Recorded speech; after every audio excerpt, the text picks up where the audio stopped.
Welcome to Civitai.com, the home of the generative AI art community. If you enjoy this video, please consider hitting us with a like and subscribing, as it'll go a long way in helping us continue to bring you the highest quality AI community content. Please enjoy the video. Awesome. Well, guys, we got a really dope one for you today. We are diving more into the AI filmmaking side of things with someone very official, but we'll go ahead and give intros in about a minute. So, yeah, in other news, SD15 kind of getting pulled off of Hugging Face and all the places. And GitHub. Wow. Right? Yeah, they, I think, I know Runway. Yeah, what's the situation for that? Like, Runway made it, but it's stable. They made a fine tune or something versus Stability made it. I don't know. Oh, they might have just been hosting the original model from back in the day. But okay. We now have more than enough people in here. So, guys, what is up? What is up? Welcome to a very special Civitai guest creator session. They're all very special, but today's is especially special. My name is Tyler. Today, I am joined by Maddie. Go ahead and introduce yourself once again for the people. How's it going, everyone? I'm Maddie from Civitai, and I'm our executive producer of AI Film and TV, and also work on the Project Odyssey initiative. And today, our very special guest, we are joined by the extremely talented Gabe Michael. Gabe, go ahead and introduce yourself and tell the people who you are and what you do and what they might know you for. What's up, everybody? I'm Gabe Michael, and I'm a filmmaker turned AI filmmaker a few years ago. Was one of the winners in Gen 48, Runway's Gen 48 first edition, and then again on the second edition. And then I also won one of the awards at the Project Odyssey. Maddie, which award did Gabe win in Project Odyssey?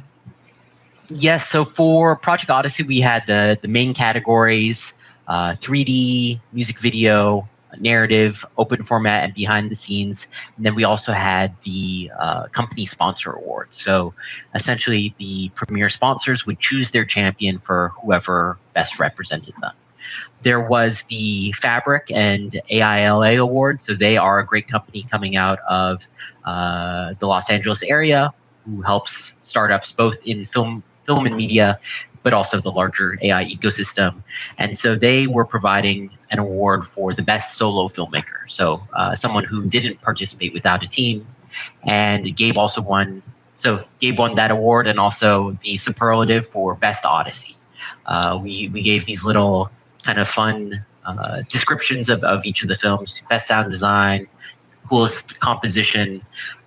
And for that, we thought organizers, between myself, 11 Labs, Think Diffusion, thought that Gabe's film, as we'll see later today, showed a great character progression and story through his narrative, Damascus. So excited to have him here today. Well, excited to be here.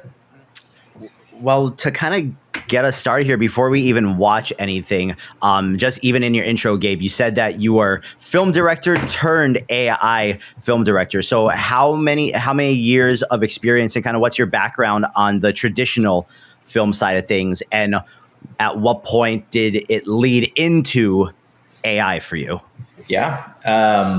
So I've been doing this for about I know the gray ages me, but this is going to age me, for about 18, 19 years now.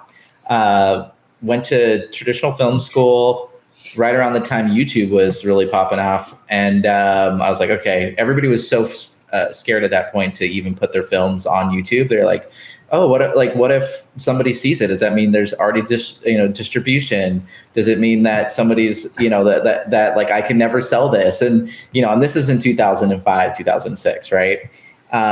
Did the advertising thing for a while, went and worked as a line producer for a couple of agencies here in LA. And then, around the time that, not this most recent strike, but the strike in 2008 happened, there was no work, and as you may know, if you're a filmmaker yourself, that happens from time to time. So it's like, what am I going to do with this next stage of my life? Like, YouTube's coming in, like it's this disruptive thing. So I actually went back to grad school at UCLA in their producers program. And there it was like, all focused on indie film and things like that. And I said, screw that. YouTube is pretty damn awesome. I'm going to go and really look and see what's happening around there. And around that time, I don't know if you guys if you remember Epic Rap Battles of History. I do remember that. I do remember that. They're great. Lloyd and Pete, and they were part of this company that was called Maker Studios, and they hired me to be the producer for their 6 channels that went under the ERB vertical. And so I did that for a while, made some really awesome content. And then from there, I went and I worked, I went to Break Media, if you guys remember break.com, which became Defy Media, and kind of just like grew up in the space, made a ton of different shows. I was co-creator of the show called Man at Arms, which went to TV at one point, and just did a lot of space. And then that eventually turns into advertising, right? And I had my own small production company for a while where I was doing viral content, because back in the day, everybody wanted 1 million views, and that meant something for a brand advertiser. And then that turned into me being a director at First Avenue Machine. And that was my first kind of foray into AI. I didn't know it at the time. I thought I was making a cool project with the chatbot, but it was in around 2018. And the project was called The Chef. And it was I don't know if you guys know James Patterson. He's an author. He does he puts out like a book a month. You'll see him at every airport. And this one was like his sequel to this book. And they wanted to basically take this book and make it a chatbot experience. And so we went out to New Orleans. We shot a ton of content, tried to make it almost like a murder mystery thing. And then I was able to use the chatbot, the chatbot technology within Facebook Messenger in order to create this thing. And it turned out to be like really awesome. Like you could have the protagonist would tell you the story through like text messages. You could ask it questions. You could, and then it would like serve up audio files, it would serve up video files, and it could call things. What year was this in? 2018. Okay. And so right when they were like really pushing Facebook Messenger. So it was kind of like this cool, a project with like 2 or 3 people in there, or 3 agencies, and got a little crazy from there. Then I did, a little bit more of the more directing, traditional things, a lot of social content. And around right before ChatGPT came out, there was this service that's called Jasper. I don't know if anybody tried that. It's still around today. It was like made for marketers. And I was like, oh, this thing can do AI can write marketing copy. Sure. Let me try it. And I thought it was okay. It wasn't, the best, but I was like, okay, this is kind of cool. And then during that, they had this one feature of it that is more akin to ChatGPT than anything else today. But it was like almost a working document, like a Google Doc. And you could basically put in like hard stops for the AI to look at a document in like certain sections. And I just like naturally took to it. I learned how to talk to the AI essentially. I was like, however my brain thinks, it just was natural. And so I created a script, which was basically just words, right? Like I didn't write any scripting up, but of how do I create a feature film script within the confines of this program. And like, I wanted to ask me questions and things like that. And I didn't know what I was doing. Essentially, at the time was creating my own GPT, but I made a little, I guess, program to have me write a feature film, give me an outline, give me the synopsis, and then ask me questions along the way. And I used it as like a writer's room, essentially just asking it. I'm like, okay, well, I picked all the major plot points, things like that. And then within, 2 or 3 hours, I had a full-fleshed outline, like ready to write. And I have never gone through a story that fast. I've never, because, if you've written anything, that it's like, oh yeah, at first glance, you think it's good. Then you go back and read it again. You're like, this is just total shit. Right. and so, but I was like, this is really thought out. This is really fleshed out. And then I went and over the next course, got up early every morning and wrote for a couple hours each morning, just based on that. Within like 2 weeks, I had this like really fine-tuned script, and I was like, okay, there's something about this if you do it right. And that was around the time that Midjourney, and I mean, I've obviously seen a lot of the the early stuff in the open source space, stable diffusion space that come out. But we remember the early days of last year and how everything looked then. Mm-hmm. And I just kind of like started tracking it, and eventually got Midjourney, started to play around with it, started watching a lot of Sebastian Camp videos of like how to do tutorials, things like that. I was like getting ready to go into the open source space, and Runway Gen 48 happened. I was like, oh, here's a cool opportunity. I tried Runway once. I went through my credits in like 5 seconds. And I was like, yeah, this is okay. We've all been there. We've all been there. Like, this is all right. Like this, I could see some progress here, but I don't know if what I could actually do with it. And I know some people still feel that way today. But yeah, so I kind of just went and I was like, this is a great opportunity to learn. I get free credits. And then I just like, when I dove into the process, I just like, it just took me. I was like, this is how I want to make films from now on. And I just, because the process is essentially storyboarding or writing, storyboarding, and editing all at the same times. And those are the things I love the most about the process. So it was I don't know, it was really cool. And from that moment, I was hooked. That was even before I knew I was one of the winners. Before I knew I was going to get more credits to play around with it. And I was like, I got to go forward in this and do more. So since we're right there in kind of your timeline right now, why don't we go ahead and watch that particular video from that first Runway Gen 48. So this is called Let Us Explore. Is there any pre-context you would like to give everyone before we actually go ahead and play this? Yeah, if you're unfamiliar with the Gen 48 contest, they give you, it's like any 48-hour film festival, if you've done that before, to make sure that you're doing it the day of, they give you like 2 or 3 things to put into it. So for this film, like I had to work around, the story was, it was a creature from space in a grocery store, and then you have an object, and the object was a exit door. So I had to like try to make my script kind of go around those 3 things. And did everyone have those same 3 restrictions, or was it unique to participants? You have a choice.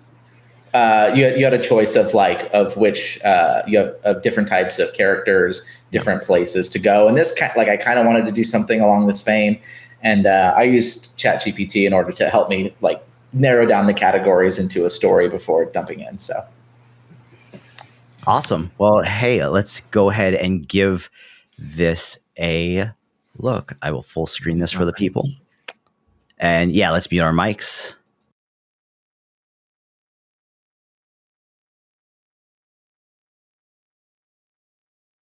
Oh, I don't hear any audio, Tyler.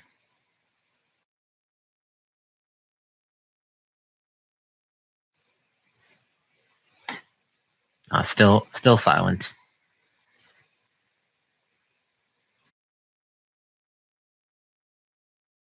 Can you guys not hear that?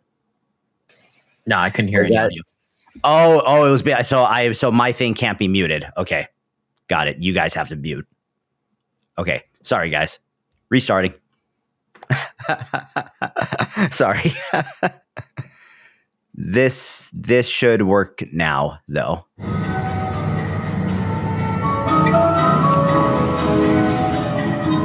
What is this place? A planet of plastic and profits. We've awakened from hypersleep. A race of explorers looking for something to fill our soul.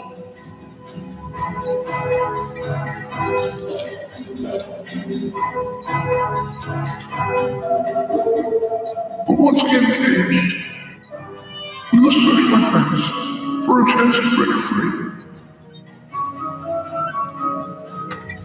There has to be more to our life than this. We must find a way out, my friends. Let us walk out that door.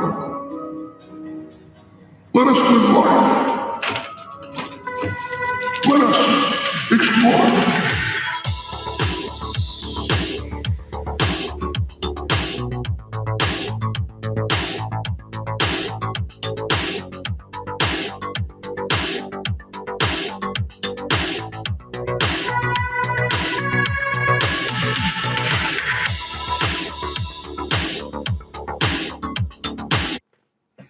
super cool. Thank you. Super, super cool. Okay, so first question there is, obviously this is a 48-hour. There's a 48-hour window here they give you to make it. Yeah. How much time in that 48 hours from start to finish did that take you? 16 hours.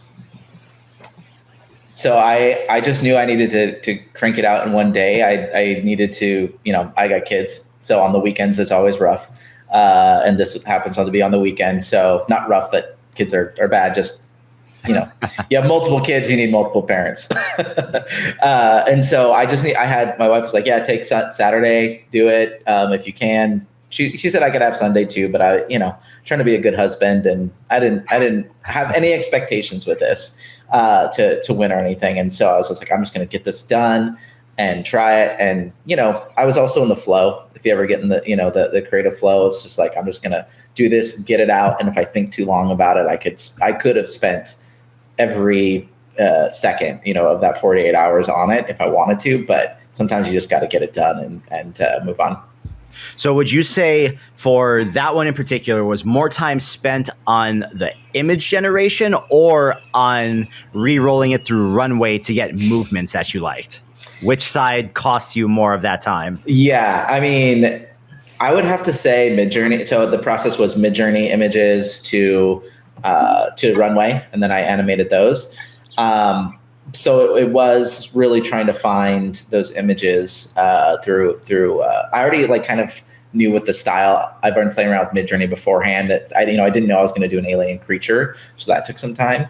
And then at the time with Runway, all that they had was that motion brush. Like I could have done. It was still Gen 1, right? No, it was Gen 2, but before they had multi-motion brush or anything like that. No controls except for prompting, which at that point didn't work that well either. So you're working off of a slider of, between 1 and 10 of what you want it to be. And so I said, I usually went between 1 and 3 just to give them little motions. And, a lot of the time it worked. And, now I've kind of refined my workflow a little bit, but then it was like I had a vague idea of what the story was. And then I was just kind of like, oh, this picture works good. I could kind of, go this. And I was rolling on a Runway around the same time I'm generating. And it was definitely a mess of a process. But now I got it a little bit more under control.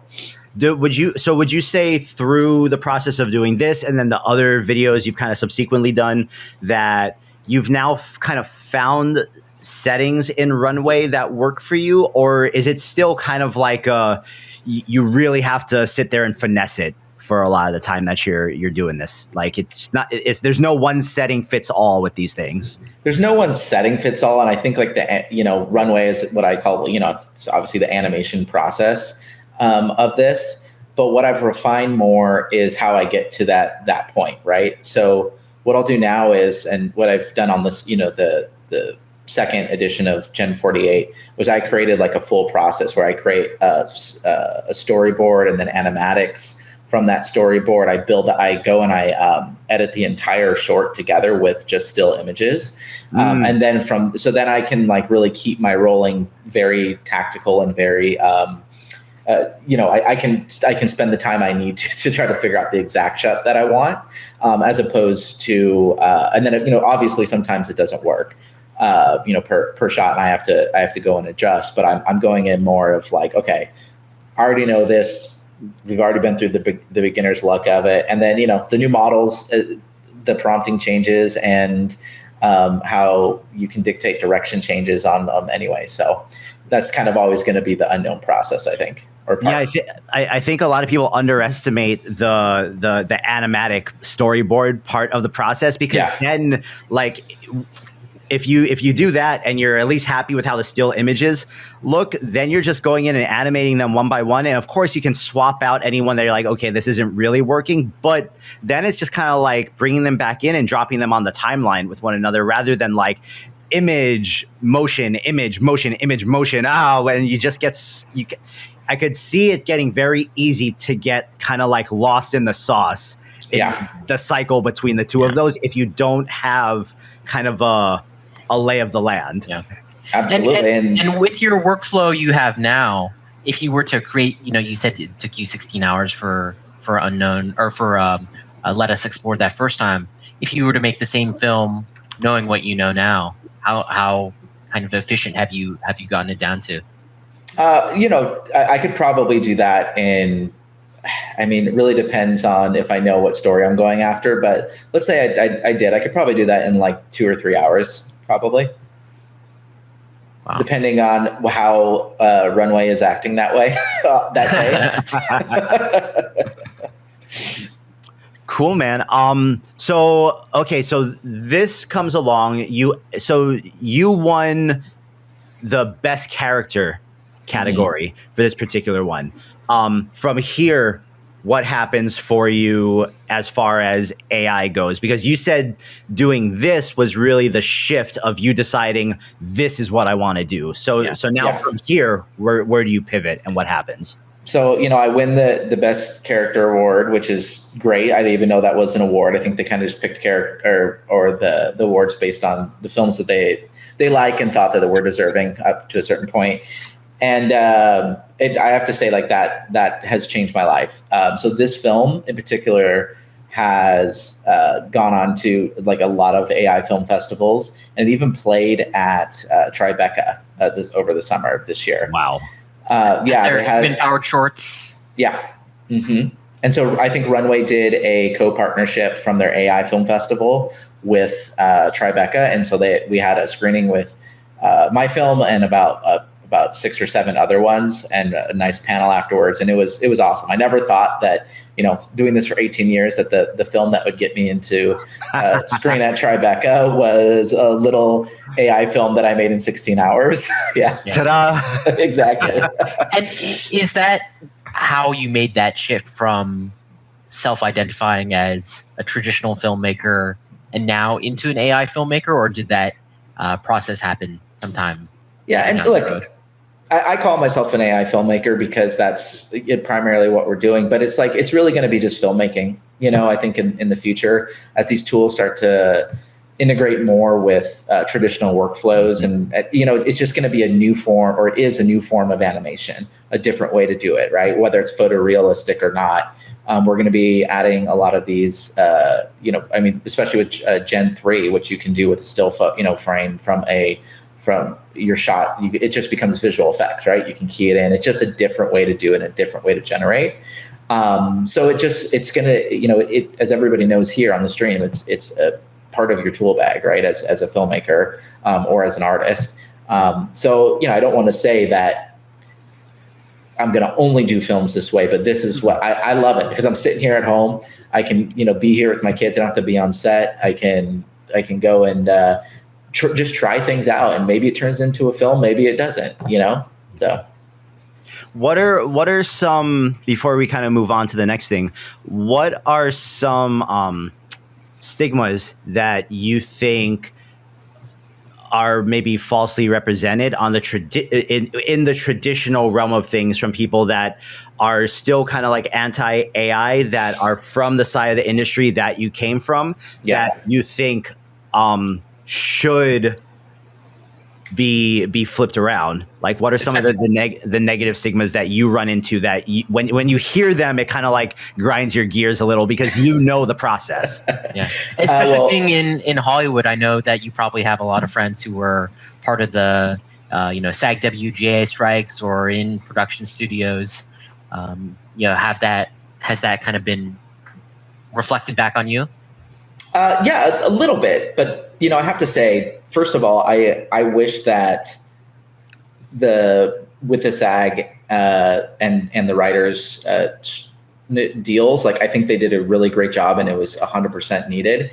I wish that they got more protections, because I don't think that they knew the things to ask for, or they had the right guidance there. So I think, I think this is a great opportunity for any artist, for an actor in general, like, for their likeness, and to be able to learn these tools, and then eventually, and even now, create a model or a Laura based on yourself and your likeness, and then figure out a way to monetize that. I know that there's some companies that are trying to do that right now. And if you can get in that and you pay for a photo shoot and you can create a model based on yourself, like you only have to work once, And so it's like, I debate people sometimes. I'm like, sure, there may be things that in the short term that we lose or that are scary, but there's so much more opportunity because all this is bringing is more media, right? And more new ways to make things. So, I get a little pushback there. And I get it. I kind of had, when I first saw a Sora demo, I actually had a little mini breakdown because I have a lot of friends that work in production. I'm like, is everybody going to be out of a job? Like, this is it's just too good. Right. Or at least at the time I thought it was. Yeah. And so, but you kind of just have to pick yourself up, be like, okay, no, TV didn't kill radio. Film did not kill photography. Yeah. Digital camera, and I've been through this before. From the switch from like linear editors to non-linear editors. I was around when 5D cameras came out, and everybody is just like, this will never replace film, and of course it's replaced film, but people still use film. So it's just another tool. So I like to tell people. For making that shift from it being more fringe to more legitimate, do you think that has to come from the filmmakers and the artists themselves, or is that more on the audience end of who's watching and viewing this content? Who really determines, how, what is that new normal? Well, I think that's a great question because I forget the name of the film. It was an indie film that came out right in the midst of all the hype of AI, and they had one little image from Midjourney. Oh, Dance with the Devil or something like that one? Yeah, something like that. Live with the Devil or something, something like that. And it just got so much heat online, and I felt so bad for the filmmakers. It's like because as with everything online, people like to just take one little thing that they know or hear and then just spread it, around and run the context right into the wall. Right. Exactly. I'm like, what is the difference between this one little thing on a TV that was made in Midjourney, right? This image, as opposed to that same person that made that on Midjourney going to Photoshop and getting stock imagery. Like, we're not replacing anybody with stock. They've already been paid because they made the imagery, right? Like, I just don't see how that's like an industry killing. So people are very misinformed on the aspects of AI that they should be worried about. And I'm hoping that, I'd like to raise awareness of what they should be worried about, what they shouldn't. Like, if anybody thinks that AI filmmaking is easy, go try to make a full film, not one clip. Go make a full film with AI. It's harder actually to do. The benefit is you get to sit in your chair and do it. You don't have to go raise funds. You don't have to do all this. So all the parts of the filmmaking that I've hated is that side of it. And now it's like, cool. I can put the time in, I can put the sweat in, and I can do it here now. My favorite thing about everything that we have the ability to do now is how quickly we can go from this to that. Yep. And that means that we can iterate on it over and over quicker than we ever could if we had to pack up all this stuff, go outside somewhere, film, come back home, run through all the shots, and maybe you missed a shot, or just like there's so much that goes into both sides of it. I'm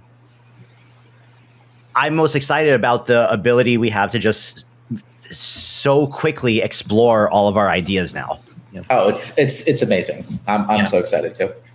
Gabe, you talked about some of the empowering moments of being able to do it from home, from being able to spend more time, with the family and have that independence.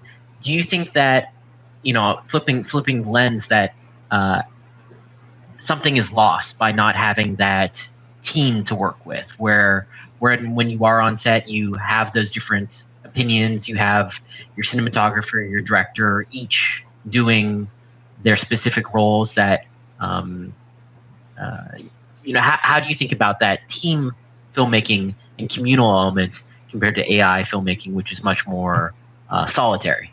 Definitely. Yeah, no, I mean, I love both. Like my best friend is a cinematographer. He does absolutely every project I ever do.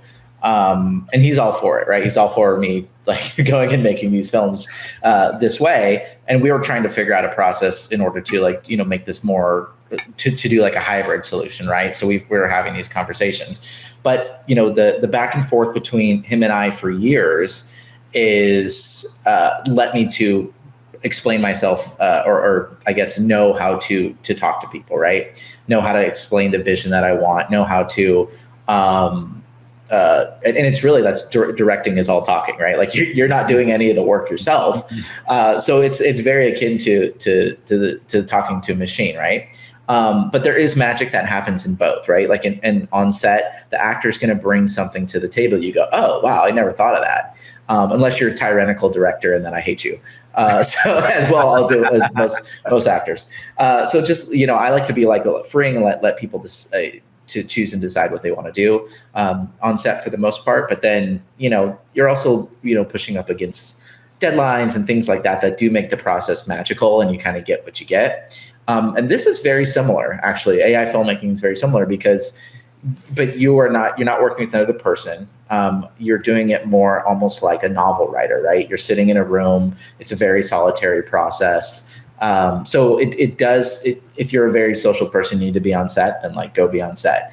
And so you're working a different part of the brain. You're working that kind of like that raw side of you of like the exploratory side, I think. And that's like when I'm writing scripts or when I'm, doing previs or anything like that, I'm like really in that creative flow. And then for me on set, it's kind of just like the execution part, right? It's just like, okay, seeing it, let it go. Yeah. Okay. That was different. That was from, from a good take from the actor or, the DP's like, what if we did a shot like this? Awesome. Love that. I say this process is similar because I'm telling a computer what I want to do, what to happen. And especially now, it's like, we all know it's kind of a slot machine sometimes. It's like, well, yeah, I guess this is what, I mean. So it's almost like working with a child actor, right? Like it's very much in that phase of it right now where it's like, okay, you got to keep explaining it and you have to try to explain what you want a different way. You have to give it a little direction or, oh, nope, I guess I got to crop in to this shot in Photoshop and then do it myself. So, yeah.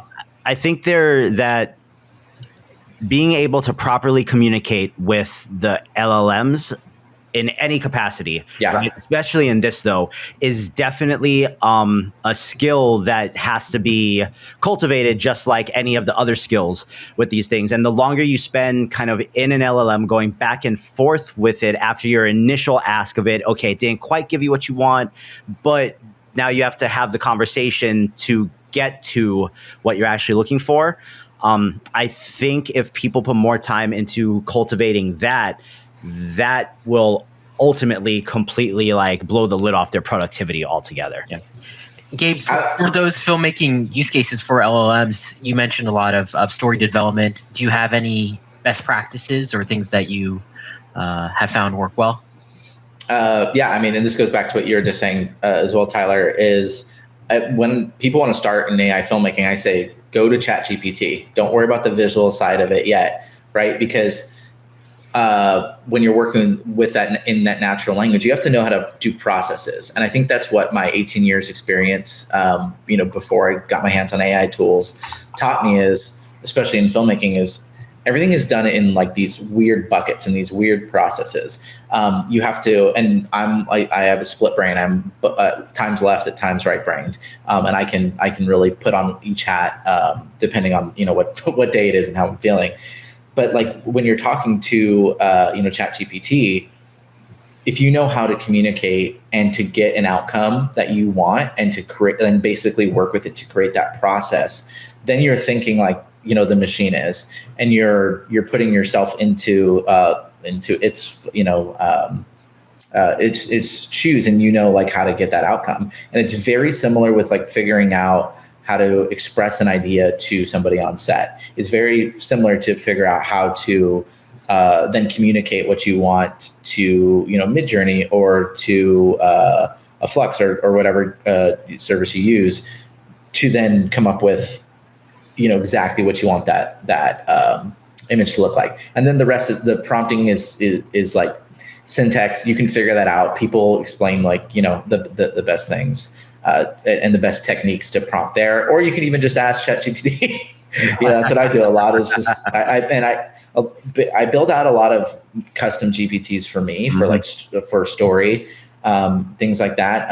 I know a lot of people when they sit down and write, like my brother, he's a writer. He'll just sit down and write. He's got it in his head. He just needs to get it out on paper. That is not me. I think probably more like a machine. I think, okay, where is this taking place? And it's probably to my own chagrin because I've done this for so long. I'm like, oh, God, I don't want to do this. Like, I don't want to like go and find a location out in the Arctic or something that looks like that or whatever. But now I can like expand my mind a little bit. I can say, okay, like I can divorce myself from that real thing. So, like I always come up with like, okay, what's the story I want to tell? I like this kind of theme. I like this look and feel. This is the world essentially.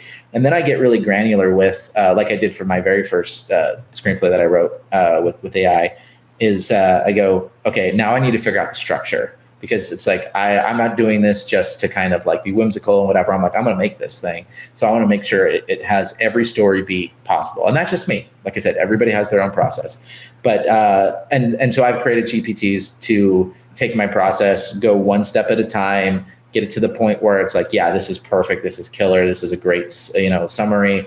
Now let's move into a beat sheet. And then from that beat sheet, let's move it to an outline. And from that outline, let's go scene by scene and make this thing.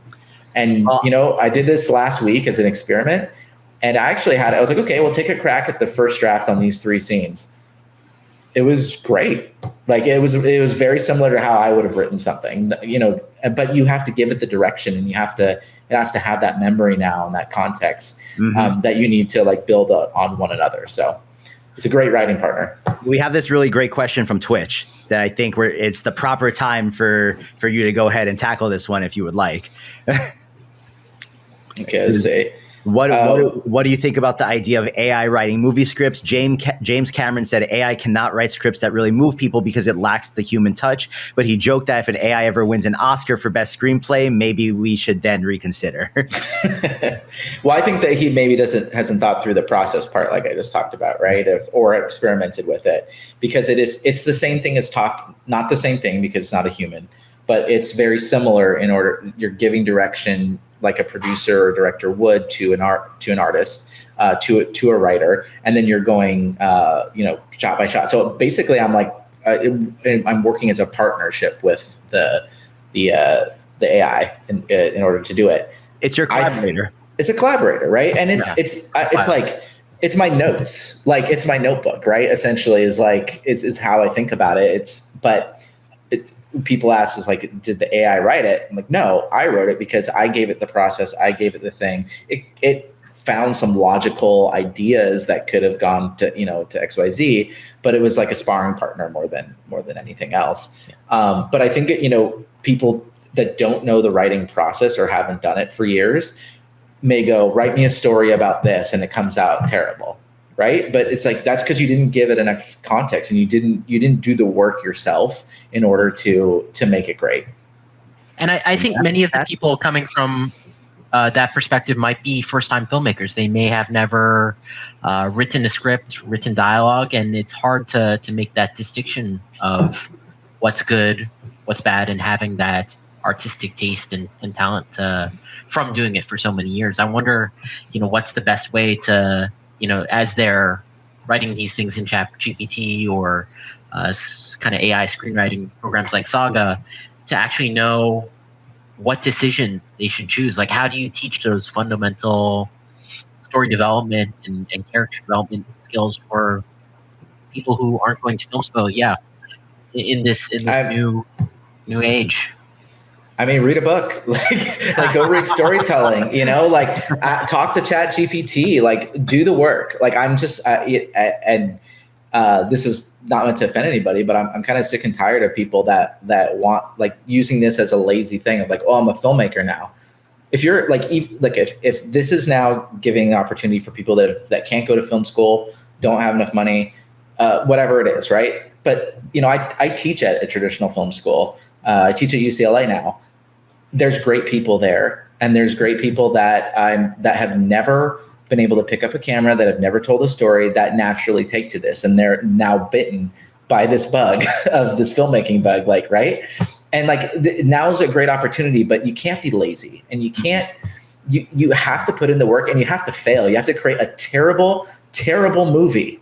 Like I did, and know how that feels to your soul to create a terrible film, and then get better on the next one, and get better on the next one. And I really think that that's the mark of like a great piece of technology or a great tool set, is that the barrier to entry is low, but that skill ceiling goes, you can't.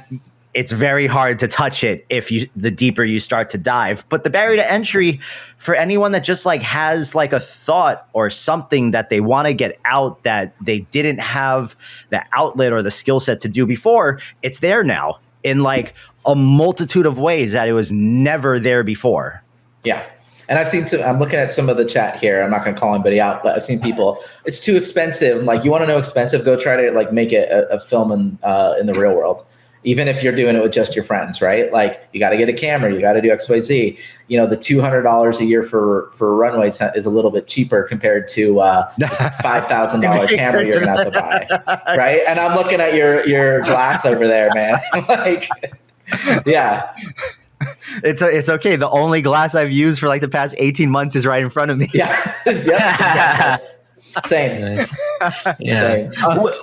We spoke. Oh, go ahead, Tyler. No. Go on. We were speaking a little bit about some of the skill ceiling part. And I know, Gabe, that you predominantly work with Runway, Luma, some of the more closed source tools. Have you kind of reached your peak? And, how do you compare that between that and the open source side of determining, with there's so many options being on the market, what do you really specialize in, or what do you put your focus on? Because you can't do everything. So how did you make that determination for yourself, and what would you say for people who are watching or listening when they're trying to make that distinction of, do I go closed source, do I go open source, a little bit of both? Well, first of all, I hope I haven't hit my peak. I'm still trying to do great work. But yeah, I mean, that's a great question, Maddie. So I actually, even though I don't use a lot of the open source tools myself, I watch everybody on YouTube, Pers Beats. Like, I watch all his tutorials. I know the process. I have a great day job, and it's working in the enterprise environment. And it's unfortunate that just the way that a lot of the open source tools are currently at right now, that we can't use those. So what I've been focusing more on is closed source tools, in order to be like, what can, how are agencies and enterprises, like, they have very, very strict rules about use cases, what you can use, where data comes from, data protections, things like that. And so I want to make sure, and so I've been focusing a lot more of my time on the closed source because of that reason. But I look to open source for everything, to see what's capable, what are people doing there. Even if I'm not, have I gone in, am I a Comfy UI expert? No, but have I played around with it? Yeah.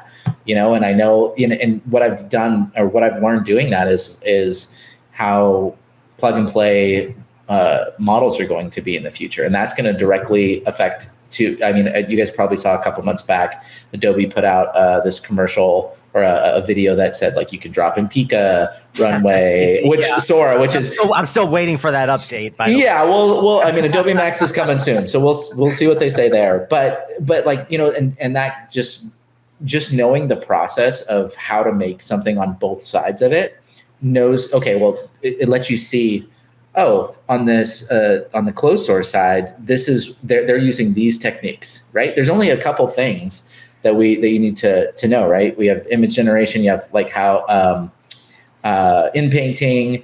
You have the animation side, the bringing it to life through video, upscaling. Processes are very similar, but obviously with open source, you can customize it to your liking and to like make a project. Like, there's so many things that I would love to do, but I'm like, I won't be able to do that in a commercial sense, right? Some people do. In what I'm doing, I can't. So I focus my time more on the things that I know I can use. Makes sense. Yeah. No, it makes sense. Makes total sense.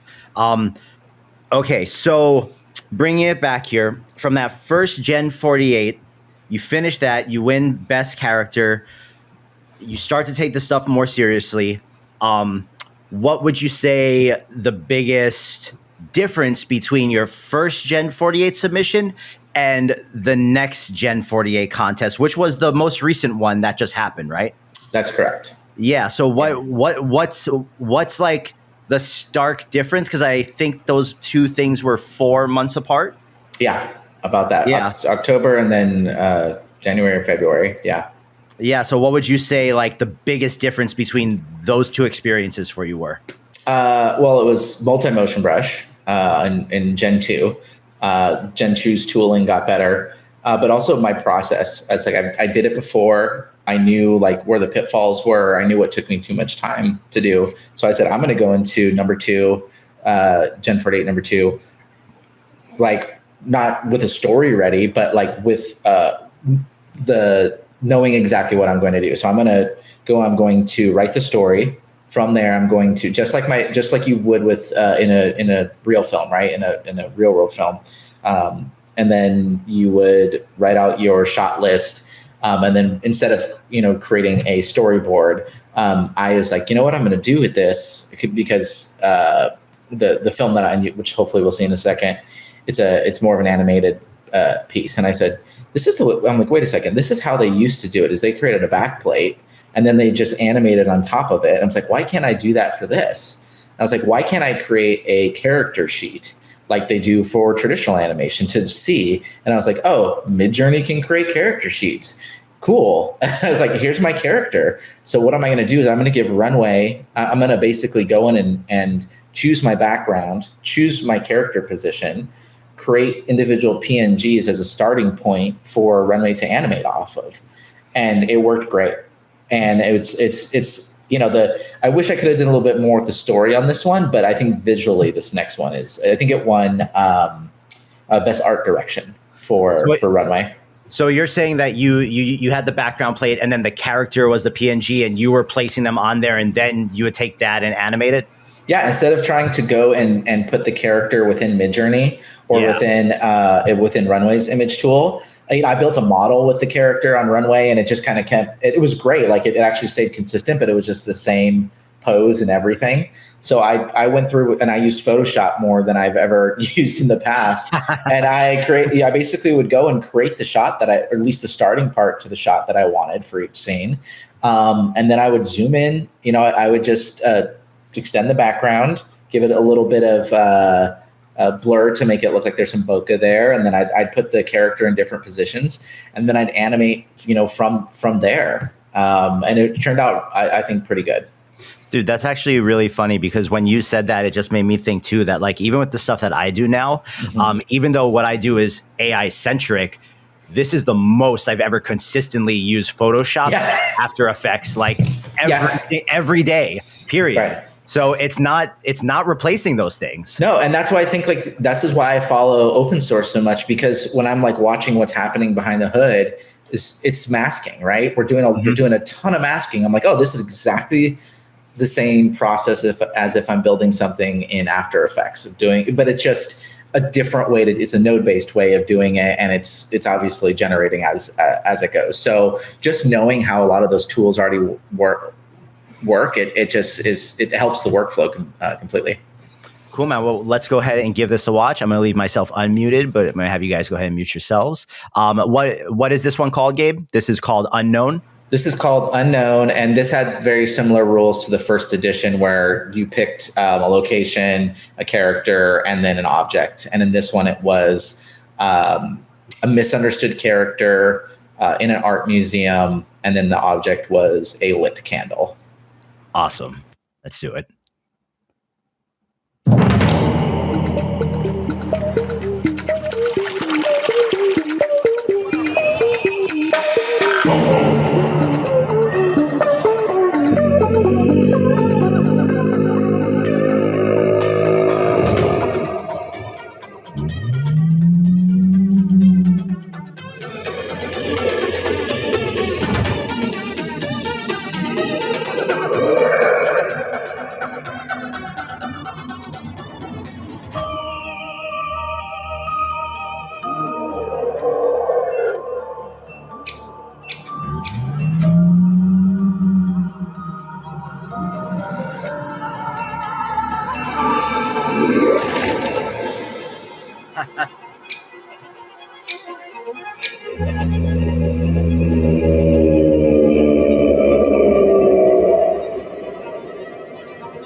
That's right, folks. The mysterious museum artist has struck again. Come see the new painting with your own eyes.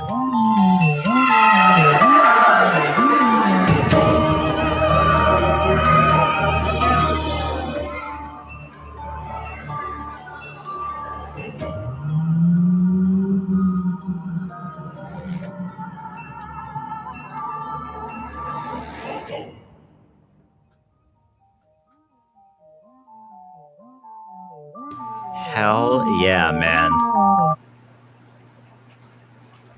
Thank Awesome. you. Thank you. Awesome. Great job. The just like, dude. So this one won best art direction, right? Best art direction, yeah. Yeah. No, I totally see why. That was awesome. Thank you. Yeah, it's my daughter was really into Monet. They like did Monet paintings at her preschool, and I was just like, oh, this is a great style. And I kind of did it like, for her. I say it for her at the end of this. And there's looking back now, there's things that I would have changed on the story and whatnot. But it's like, just even at the time, like all the walking sequences were all done through Gen 2 and multi-motion brush, and that was just a pain. So in order to get any sort of movement and like just to get it to knock over the painting thing that it was uninspired from, it was that was a lot. But yeah, I loved it. I thought it turned out well. What did your daughter say, or what was her reaction when she watched it? She said, "Am I the monster?" I said, "No, honey. You're the Monet." Montessori preschool was teaching that. Oh, that's where I went. Shout out to Montessori. Nice. Yep.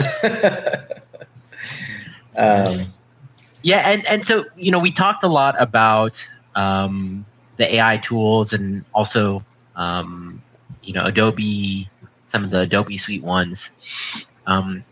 Is there a process that you still have to do manually that is just such a crucial part of your workflow and pipeline that you really don't think you can do without, or might not ever be made automated, and that people should start to look into, whether it's video editing or sound design? Are there any of those more manual, technical, hard skills that you'd recommend? Oh, definitely video editing. Like if you need to up your game in video editing, that's how I got started. In high school, I edited all my football highlight tapes. I edited, I made friends with the journalist kids and, edited all that stuff. My dad owned a computer shop when I was growing up. And so I had like the fastest computer always. So everybody found me and brought me their footage to edit. And so luckily I have that skill, but like, if you're going to up level any of your skills for this, besides storytelling, it's learning the techniques of video editing, because this is why, like, I think that people that know how to edit are the ones that are like winning a lot of these competitions, because they know how to tell the story visually. And even if you're not a great writer, like, you could still tell a great story visually. It's if you don't want to make like a linear film, right? Like there's experimental films, there's visual films, and there's so many ways to tell those stories. But if you just put the star white on every cut, then you're going to find yourself a little bit behind.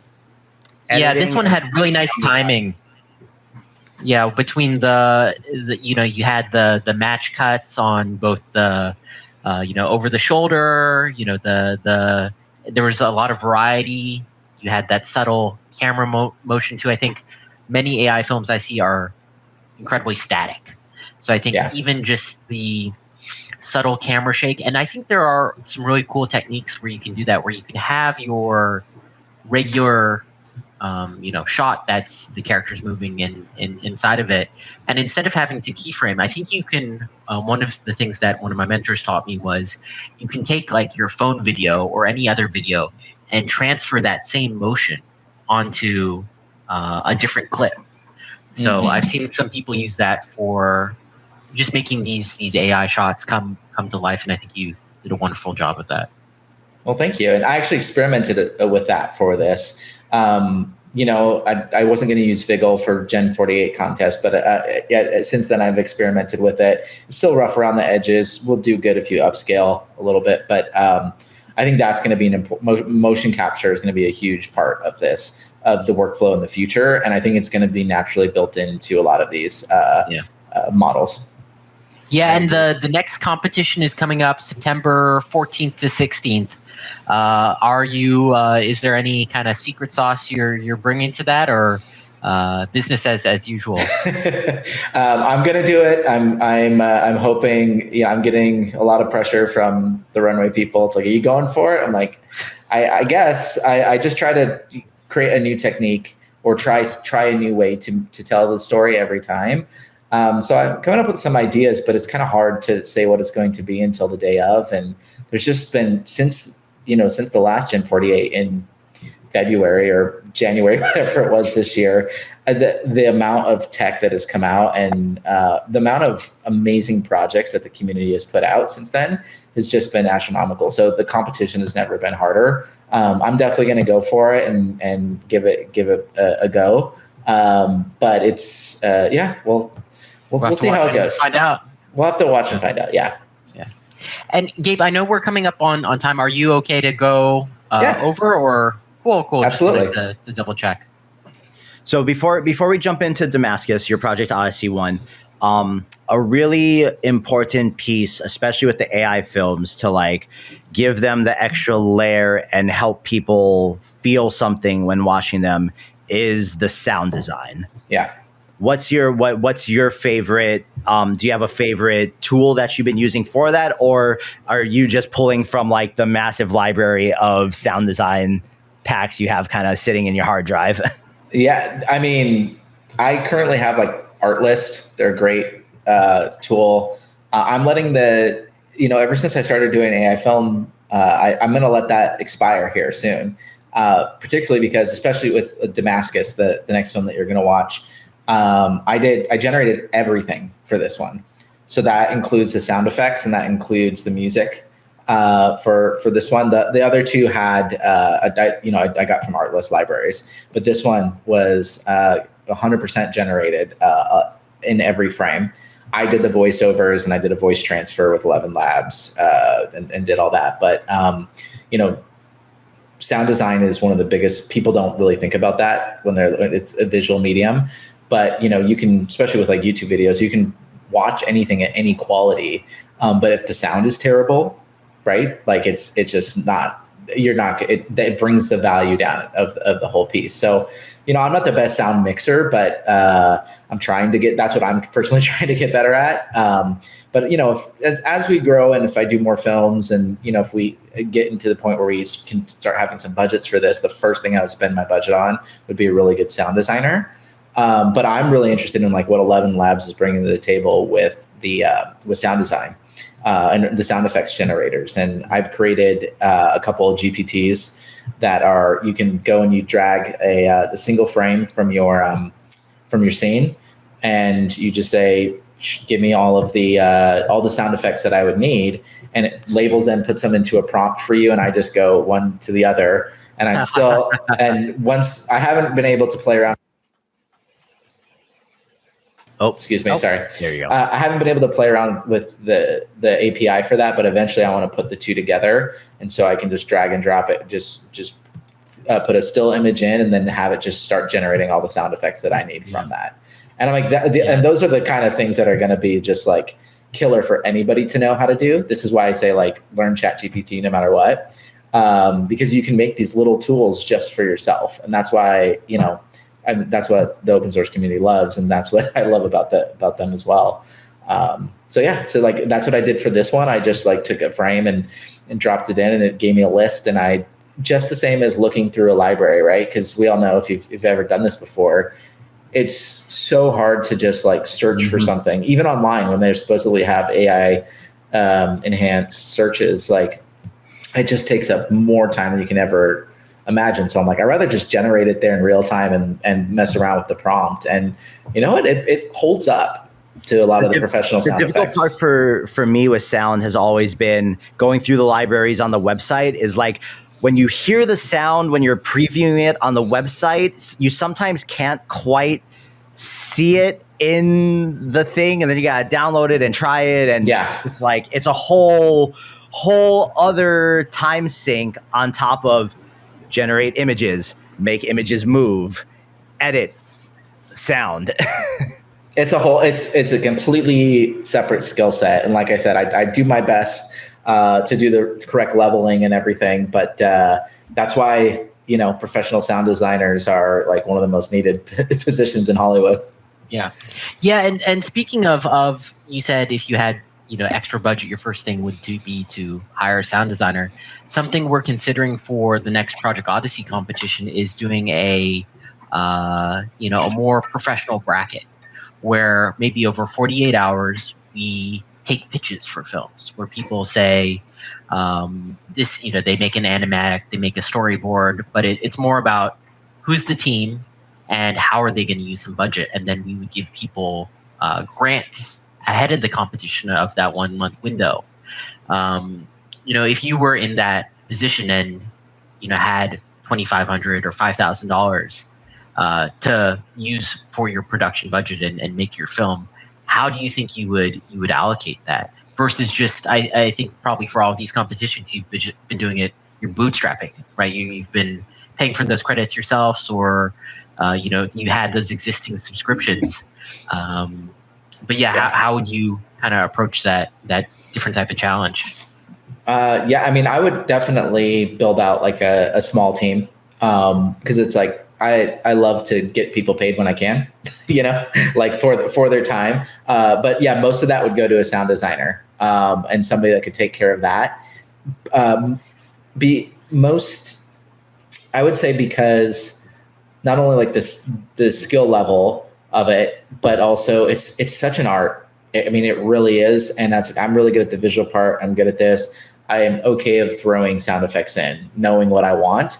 But then that is, like I said, for me personally, that's the skill set that I need to improve the most to be like a total filmmaker. But when you get somebody that's good for sound design, I mean, it is just sound design and sound mixing. It just makes or breaks the project. So, I mean, I would love to see one of my films, these AI films, scored with a or mixed with a professional sound mixer. Beyond my capabilities. So I'd spend it there. I would maybe get somebody to help me with the generation, somebody on the other side, that can generate right alongside me. Because I'm doing, and this is why I love it so much, is I'm doing all of these things at once, right? I'm looking at the image is generating on Midjourney or in whatever generator I'm using. At the same time, I'm generating some videos, going back and forth between different parts of the process. So it's really not a fluid process. So I'd maybe get somebody to help me with some of the lower level, like lifting stuff. But yeah, being able to delegate. Well, on that note, let's jump to the most current thing you made for Project Odyssey here. Excited. So you want to add any context for Damascus here? This was a story that my little brother wrote years ago, a short story that he had in a book. And as soon as I heard of the Project Odyssey, I was like, oh, we got to do this. We've been talking about doing this for years. And I really wanted to experiment more with animation. So I was like, let's just go with the anime style. Let's see what we can do. I'll let you kind of go. Cool. And then just so people know what they're looking at, what tools did you use to make this one? This was Midjourney and actually Luma AI. Okay. So I knew Luma was one of the sponsors of Project Odyssey, and I was like, you know what, I really want to experiment with it. They let me be part of their creator program, so I was like, I just want to see what it's like working with other generators. And there was a couple shots in this that I did. I did use Runway. I used Runway Gen 2 lip sync for a lot of it, for very certain shots, and then I used a combination. I took a clip from Luma, then put it into Runway, and vice versa. And then there was a couple that I just did in After Effects completely. So cool. Well, let's do it. If we're late to my brother's confirmation, my mom is going to kill me. A confirmation is the one where you get to pick a new name, right? Exactly. That's why she's always calling me Sebastian and you Lucio. But I'm not confirmed. That's just my middle name, bud. I know that, and she knows that, but it's Italian, which is good enough for her. So why'd she pick Philomena? Probably because she's the patron saint of babies. And my mom's had so many babies. Damn, the structure of this mask looks like a physics equation. Sit, stand, kneel, walk, sip, munch, splash. It's like Catholic aerobics. Don't worry, there's a book for you to follow along. Have you ever had an encounter with the divine? There's a book for you to follow along. Bud.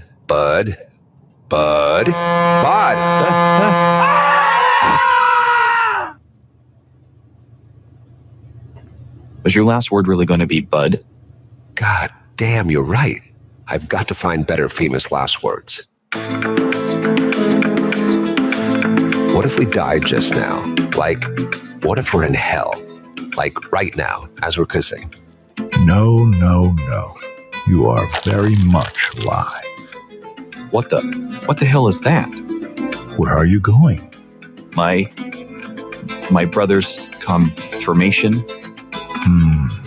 The love of family is noble, but you're both in no shape to drive. Let me help you. Are you like a desert spirit or something? Or something. So, you're a god? I am a god, yes. A trickster god, motherfuckers.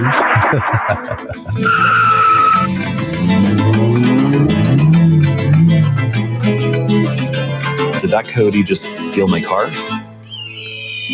Well, maybe she'll understand if we tell her we had a religious experience.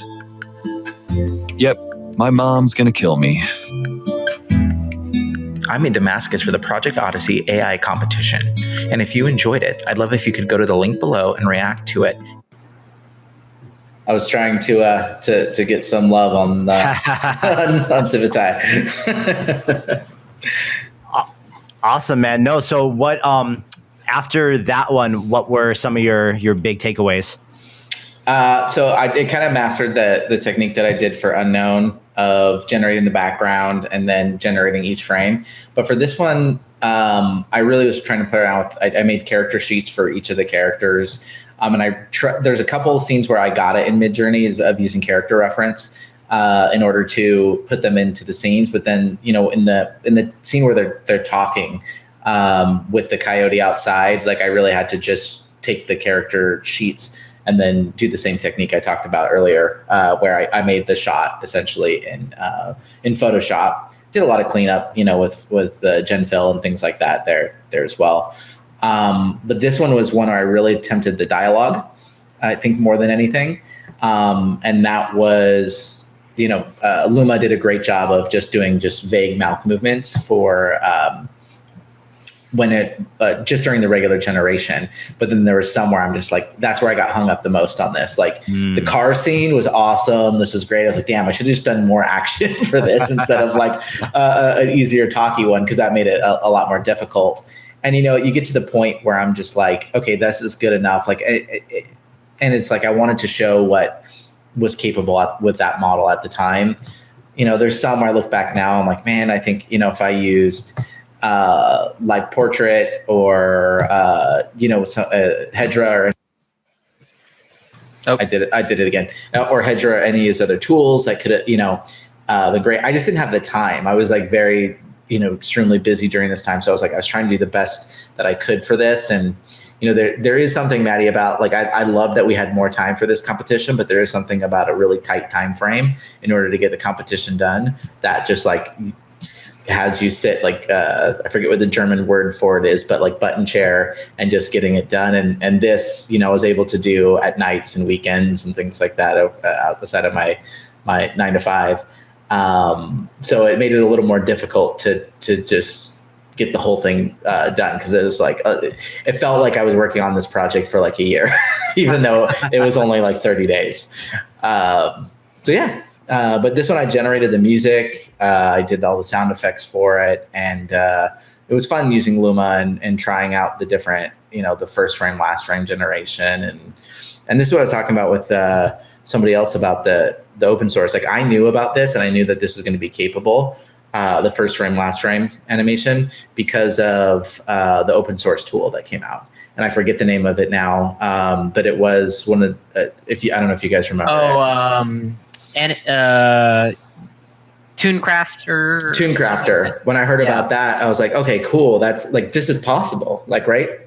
If somebody can do it, then somebody else is going to come up with a different solution for it, right? Did it work really well in that? I tried it in TuneCrafter. I wasn't able to take it and build out my own workflow with it. So, I didn't get it to go very well, but I also didn't have the time to do it for this one. But I knew that like that was great. So now knowing that Runway does this, that Luma does this, I think we're just going to see more and more. Korea does it, right? Like obviously you can build out your own. But having multiple keyframes that you can build out just is really going to, if you know anything about traditional animation, that's already kind of like what they do, is they animate between these, and they animate at 12 frames per second for animes. And so it's just like taking that process of how they do it and be like, okay, this is just a different way of doing that same process, which is a lot quicker. And so you only, instead of animating 24 frames, you only have to animate 3 frames. You just have to move the person like this way. So yeah. Well, for this you had to animate thousands of frames, right? In terms of for all the different shots. How many do you think it was? I remember you were telling me about it. Man, I mean, I don't even remember, Maddie, to be honest. I mean, I think it was probably close to 1,000 generations across the entire short. And then for the still image part of it, for the generation, I couldn't tell you there either. That was hundreds upon hundreds of them.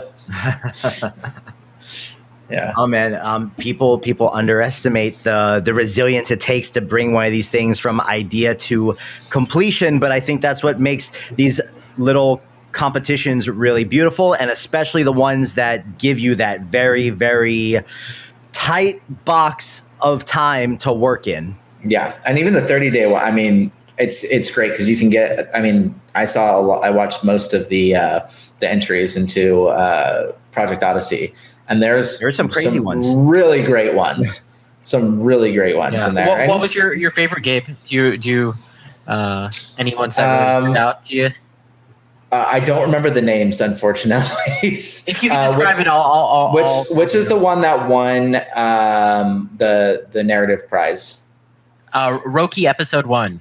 Yeah. Okay. Yeah. I'm sorry, I didn't remember that. That was Roki was unbelievable. That group of guys did an unreal job. Yeah, definitely. Oh, cool, man. Well, look, dude, you're epic. Thank you so much for coming and like breaking all that down for us and talking to us about your processes for all of this, especially with more of these contests coming up. I think every time another one of these contests comes, we're just going to see the bar get raised and raised and raised. And as long as companies are putting the contest on, I think that's really going to continue to push that. Why don't you go ahead and tell all the people all the places they can find you and anything that you're up to right now that you would like them to know about or that they can keep up on with you. Is this your Hot Wings outro? I love it. Hey man, you gotta take it. I love it. Where it's, you gotta take it from where it's working. Totally right. So I occasionally put out a tutorial or two on my YouTube channel. All my social is the same. It's gabemichael.ai is my website, and then social. I created a nostalgic looking short film and underscore. There it is. Sorry, that autoplay. It's all good. YouTube is Gabe Michael _ AI. Twitter, X, whatever it is, Instagram. They're all the same as well. So if I do put out a lot of stuff on my website, I do some coaching sessions there if people want to in off times for artists. People want some help there. But I'm just kind of gonna keep on evangelizing the space, and what I want to move on to in the next few years is I just want to help people, and I want people to be better filmmakers and storytellers. And I do my work in the branded space and whatnot, but I just really love this community because we all help. I learned everything that I knew about AI from watching tutorials, right? Learning how to do things, and I still watch tutorials. I want people to be able to. I want to help people do that in whatever form, whether it's open source or closed source, but focus on that storytelling aspect, because I think that if we elevate the space, that a lot of these AI haters are going to start going away when they start seeing some of the output that we can do, and if we show our process of how crazy it is with everything that we do. I've seen a couple pretty sexy, comfy UI workflows that just look great. Feeling of it. Yeah. Yeah. Well, check out Gabe's tutorials on YouTube. He does really wonderful job with those. Great explanations, and thank you for coming to the stream. Thank you, guys. I really appreciate you having me, and just can't wait to see what comes of this community in the future. Yeah, man. Last thing I want to say is you were so great to talk to, and I feel like it's really important for guys like you that come from the other side of the track that didn't start in this, but you also obviously are very comfortable talking about it and very comfortable expressing your thoughts about all this. I think it's super, super important for you to try to get in front of people more and talk about it, because the trend that I have noticed throughout the industry in general is the people that get the most camera time to talk about AI stuff are usually the ones that touch it at a very superficial level.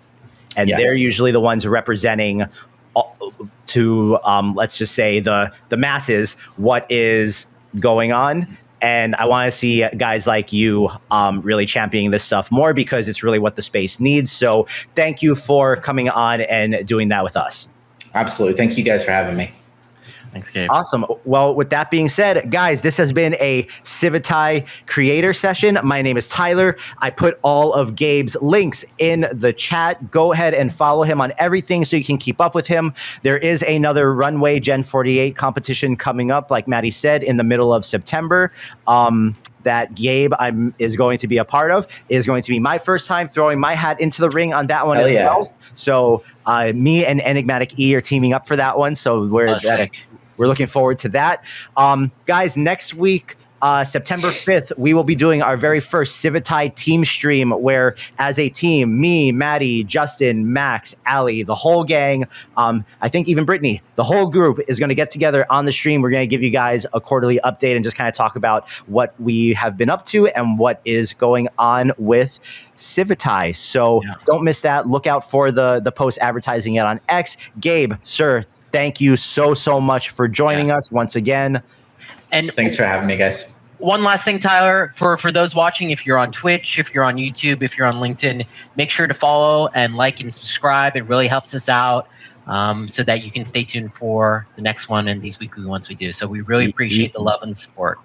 Yes, and if you can share these videos, it really helps us continue the case with the big boss people upstairs that they should continue to happen. But I think they're going to continue to happen no matter what, because this has really become a cornerstone of the AI community, where all these extremely talented people get to come and talk about what they're up to, and you guys get exposed to even more people you didn't know were doing super cool things. So that being said, this is civitai.com. Guys, have a wonderful weekend. Maddie, Gabe, just hang around for a second, and we are out. Later, everyone.